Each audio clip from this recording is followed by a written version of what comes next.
Hello, जय श्री राधे कृष्णा। कैसे हैं आप सब? आशा करती हूँ कि आप सब बहुत अच्छे हैं और मैं भी बहुत अच्छी हूँ। स्वागत है आपका अपने चैनल पे। तो सुबह के बजे हैं 6 और मैं फटाफट अपने काम में लग जाऊँगी क्योंकि आज है सकट पूजा और तारीख है 10।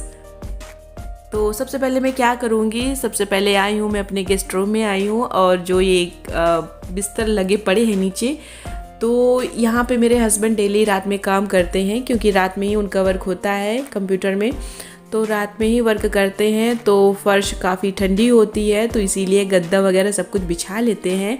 तो सबसे पहले मैं क्या करूँगी, गद्दे वगैरह सब हटा के रख दूँगी क्योंकि गद्दा बिछाते हैं फिर कुछ बिछाते हैं फिर कुछ बिछाते हैं, 2-3 चीज़ बिछाते हैं तो फ़र्श इतनी ठंडी नहीं लगती है क्योंकि इतने समय भयंकर ठंडी होती है और ठंडी होती है तो फर्श भी ठंडी होगी ना, तो इसी वजह से बिछाते हैं।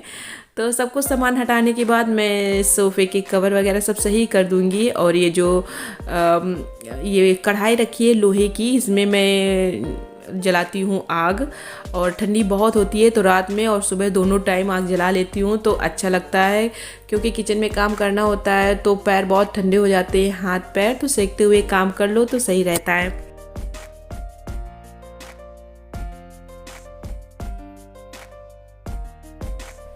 और आप सभी लोगों को सकट चौथ की हार्दिक शुभकामनाएं।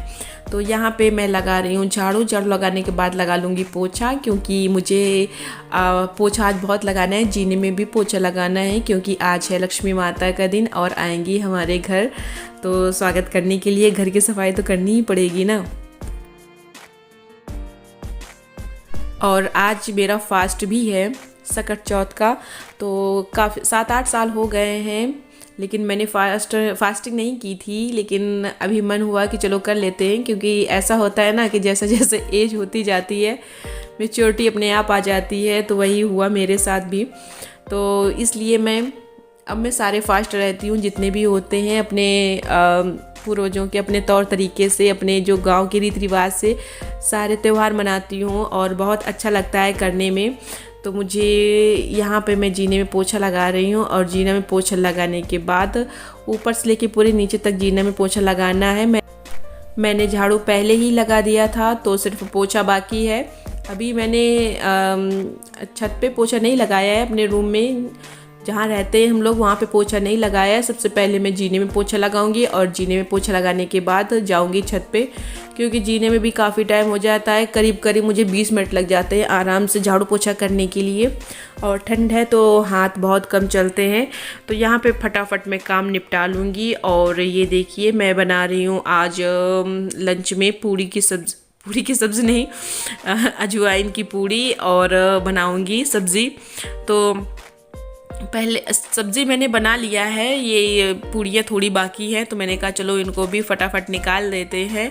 तो लंच में आज यही है अजवाइन की पूड़ी और बहुत टेस्टी लगती हैं खाने में। मेरे बच्चे बहुत अच्छे से खाते हैं इनको और उन्हें बहुत पसंद आता है ये सब खाने में, पूड़ियाँ वगैरह।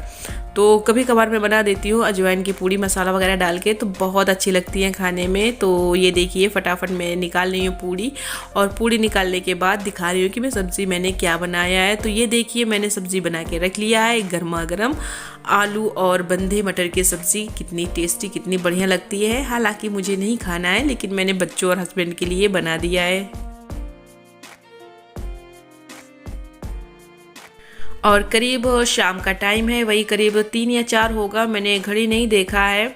जब मेरा सारा काम हो गया है तो मैंने कहा चलो अब बना लेते हैं तिल के लड्डू। तो यहाँ सबसे पहले मैंने काले तिल के लड्डू काले तिल लिए हैं और इनको अच्छे से भून लूँगी जब तक चिटकने की आवाज़ नहीं आती है ना, चट चट चट की आवाज़ आती है तो वो ये भुनने लगते हैं बहुत अच्छे से और इनमें महक बहुत अच्छे से आने लगती है। ये व्रत तो मैं पहली बार रही हूँ और साथ में मैंने कभी ये लड्डू नहीं बनाए, मैंने सिर्फ देखे हैं और देखे भी है तो आधे अधूरे देखे हैं। तो मैंने सबसे पूछ पाछ के यूट्यूब से देख के सर्च करके मैंने बनाया है। मुझे सब कुछ तो आता है लेकिन ये जो गुड़ का पाक बनाते हैं ना, ये नहीं आता था। तो हालांकि मैंने बहुत अच्छे से ये लड्डू बना लिया है। ये देखिए ये काले तिल के लड्डू है। आकाश ने पहली बार देखा है काले तिल के लड्डू क्योंकि मैं कभी करती नहीं हूँ और गांव कभी इस टाइम में जाती ही नहीं हूँ। गई थी, पहले गई थी, लेकिन आकाश कभी ये जब मैं इतने समय लड्डू बना रही हूँ ना, वो मुझे छोड़ के गया ही नहीं। कहता मम्मी ये क्या है? तो देखिए मैंने पहली बार लड्डू बनाया और मुझे भी काफ़ी खुशी हो रही है लड्डू बना के, मुझे भी अच्छा लग रहा है। तो यहाँ पे सफ़ेद वाले तिल को मैंने भून लिया है। भूनने के बाद मैंने पाक कर लिया है गुड़ का, और फिर इसको छान लूँगी। छान के फिर इनके भी बढ़िया लड्डू बना लूँगी।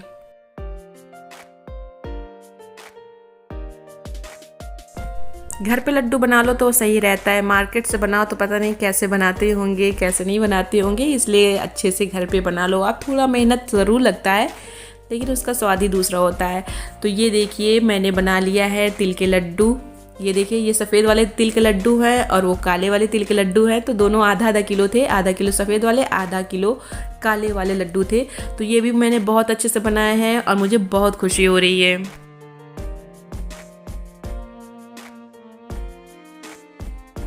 तो शाम का टाइम है, शाम नहीं मतलब रात का टाइम है, वही करीब होगा 7 साढ़े 7 टाइम होगा। और यहाँ पे मैं पूजा की तैयारी कर रही हूँ। माता लक्ष्मी की तस्वीर मैंने नीचे रख लिया है, गौर बना लिया है, कलश रख दिया है। कलश में अब मैं दीपक जला दूंगी। मुझसे जैसा बन पड़ता है मैं वैसे पूजा कर देती हूँ। बाकी माता लक्ष्मी हैं, जानती हैं कि इनको कुछ नहीं आता है, वो माफ़ कर देंगी हमें, जो भूल चूक होती है हमको क्षमा कर देती हैं। तो यहाँ पे मैंने भोग भी लगा दिया है। तिल के लड्डू और शकरकंद मेन होता है, तिल के लड्डू भी मेन होते हैं हमारे यहाँ। तो शकरकंद और तिल के लड्डू का भोग लगाया है और फल भी रख दिए हैं। तो माता लक्ष्मी ज़रूर हमारी प्रार्थना स्वीकार करेंगी। मैंने बहुत दिल से किया है, हर चीज़ बहुत दिल से की है, क्योंकि ये मेरा पहला है और मैं निर्जला व्रत रही हूँ। इसमें मैंने एक पानी की बूंद भी नहीं पिया है। ये मेरी लाइफ का सबसे पहला ऐसा है कि मतलब मैंने पानी पिया ही नहीं है कभी। करवा चौथ में तो एक दिन में एक बार तो चाय हो ही जाती है, क्योंकि मैं नहीं रह पाती हूँ, गर्मी का मौसम रहता है तो पानी प्यास लगती है, तो चाय मैं एक बार पी लेती हूँ और बाकी करवा चौथ में कुछ नहीं करती हूँ। लेकिन ये ठंडी का मौसम है और सकट पूजा है, तो इसमें मैंने एक पानी की बूंद तक नहीं ली। तो यहाँ पे मेरी पूजा हो गई है ख़त्म।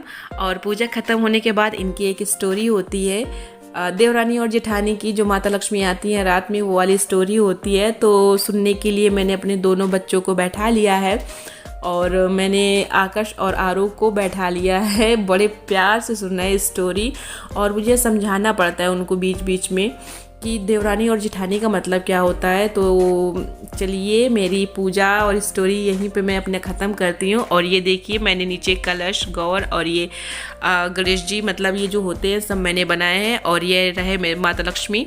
माता लक्ष्मी आप सबकी मनोकामनाएं ज़रूर पूरा करें। ये देखिए मैंने इस तरीके से किया है। अगर ये मेरा वीडियो आपको पसंद आया हो तो लाइक, सब्सक्राइब, शेयर ज़रूर करिएगा। मिलते हैं नेक्स्ट वीडियो में, बाय।